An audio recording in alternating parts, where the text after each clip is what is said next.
Hello and welcome to another video. So this video turned up to be more than 40 minutes long. So I guess that means welcome to part 2 if you've made it. Hooray! This video is part 2 of apparently a 3-part series video, so if you have not watched part 1 where I discuss the 2 major changes that I make to the Heroes of Olympus series, I'll link that up somewhere and down in the description so you can go watch it because it is in a specific order and you will be kind of lost if you haven't watched that one. So yeah, go check it out. And without further ado, let's talk about the character arcs that I would have liked to see in my version of the Heroes of Olympus. Let's go! I have rewritten the Heroes of Olympus. Disclaimer, I'm not Rick Riordan. I'm not a actual professional writer. This is just me doing whatever I want, playing God over this story that definitely does not belong to me in any way. This is completely subjective. If you like the Heroes of Olympus just as is, that's 100% valid, but for me, I wish some things were a little bit different and some things a lot different. I'm going to talk about the character arcs that I want for the main characters, so let's go check it out.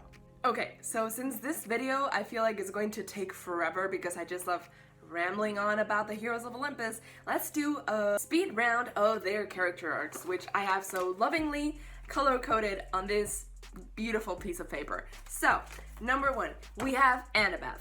Annabeth in this new version of the 7 is one of the only kids from a major god, and the daughter of Athena, whose pride is often in the way of what she does. So Annabeth has to learn to work in a team and not let her pride as one of the kids of the big and most important gods get in the way of what she does. So basically she learns to be a better leader and learns to use everyone's abilities to their full potential without feeling superior to them just because she is a daughter of a more important god. Then we have our boy Jason. Jason learns to reconcile his old self with his new self after the amnesia incident. He fights alongside his sister, Talia, and he learns to be himself and not care about what other people think about him and their expectations of him, and also not to take himself so seriously. And this last one is mostly thanks to his friendship with Leo, which leads us to Leo, whose character arc is all about self-love. Did you hear that? Self-love, not romantic love? Yes, that's right, self-love. So at the beginning of the series, he is kind of afraid of his powers. He can't really control them, but as the series goes on, he has more confidence in himself thanks to all of his caring and loving friends, and he learns to control his abilities. And he also starts to get along with Frank, who is the son of the literal goddess of victory. So that's a nice ironic thing for you because victory and luck are friends. So there you go, some food for thought. Piper. Piper has a beautiful journey of self-discovery. Throughout her chapters, she's not obsessively talking about Jason. Would Jason like this? Does Jason like this about me? No, no, no. She learns not to need constant reassurance or attention or validation from Jason or anyone else. And in the end of the series, if you want her to end up with Jason, it would be so much more cool because it would be the literal son of the king of the gods going out with a daughter of a minor god. So that would be so much cooler than a kid of Jupiter and Aphrodite. Also, she's the one to defeat Gaia by herself at the end of the series. I'm still not 100% sure about how Hazel's arc would work because she's still 13, so I want her arc to still be open and not have a clear end because she's still 13. So I don't want it to be finished, but I want her to find her voice, to become a pillar, and to become the leader she was born to be. Then Frank, I want him to accept his parentage, not fear luck or losing, just be his confident, great self, and then he would be a great praetor with Reina. I don't know how that word is pronounced. Nico, who is the last of the 7, would learn how to live with and work with other people. This is the first time he would have friends ever, so I think that's very important to the story. Also, he would bond with Frank over mythomagic. Also, in this version of this story, Nico isn't outed, instead knowing he's going to go talk to Cupid, Nico tells the 7 in confidence, and he's just like, guys, this is me. I haven't fully accepted it yet, but I'm just letting you know because I don't want to be outed. And then, yeah, just, I don't know, some solution for that because not cool. And even if he didn't tell the 7, I feel like he would have at least told Annabeth, since she's the one he's known the longest.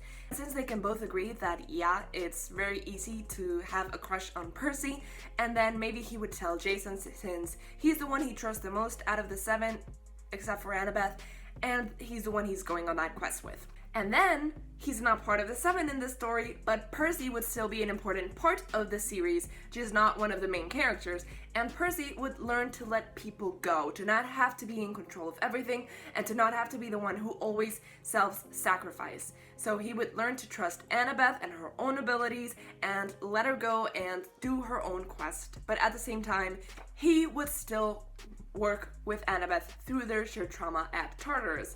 Because that does happen. I will explain in the next section. Okay, so now that we've discussed these beautiful, beautiful, beautiful character arcs, let's talk about what character dynamics I would have loved to see.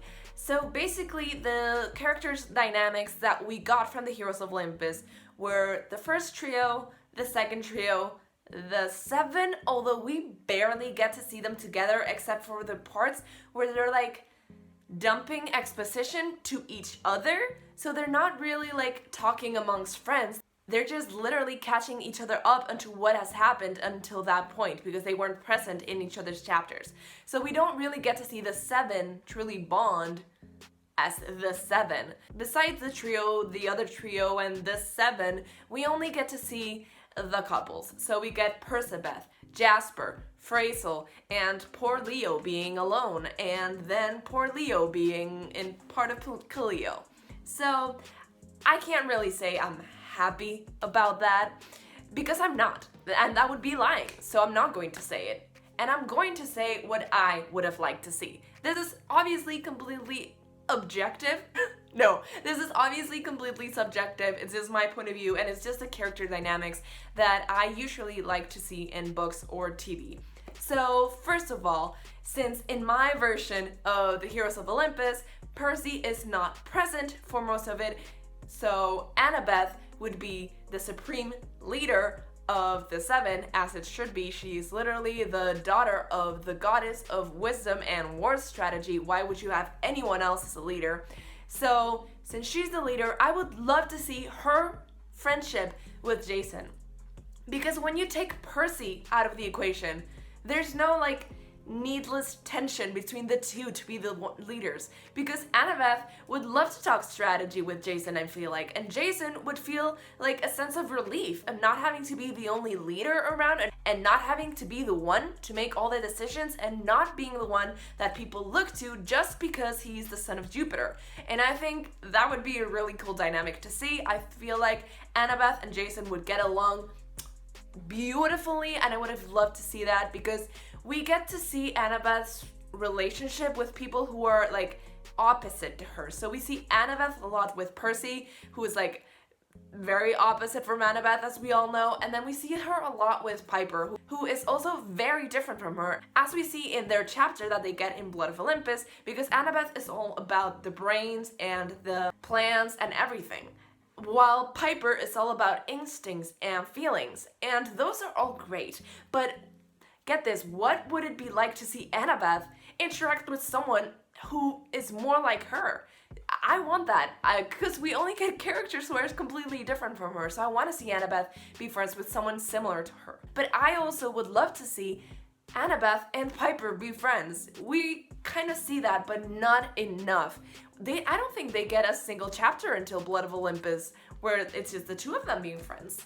I don't think we do. We get one with Piper, Annabeth, and Hazel in the Mark of Athena, but I would have loved to see more than that, especially because that scene was entirely revolvent on their significant others and in their romantic love. So I would have loved to see the girls be more like tight-knit. I would also love to see more of Leo's and Frank's relationship, because in my version, there's no drama over Hazel, so they could be friends from the get-go. And even though their own personalities don't mesh very well, I think they could work through it, especially since in my version, Frank is the son of the goddess of victory and Leo is the son of the goddess of good luck, fortune, or bad fortune. So I feel like they could have a really, really interesting dynamic, and they could both like learn to accept their godly parents and their parentage together.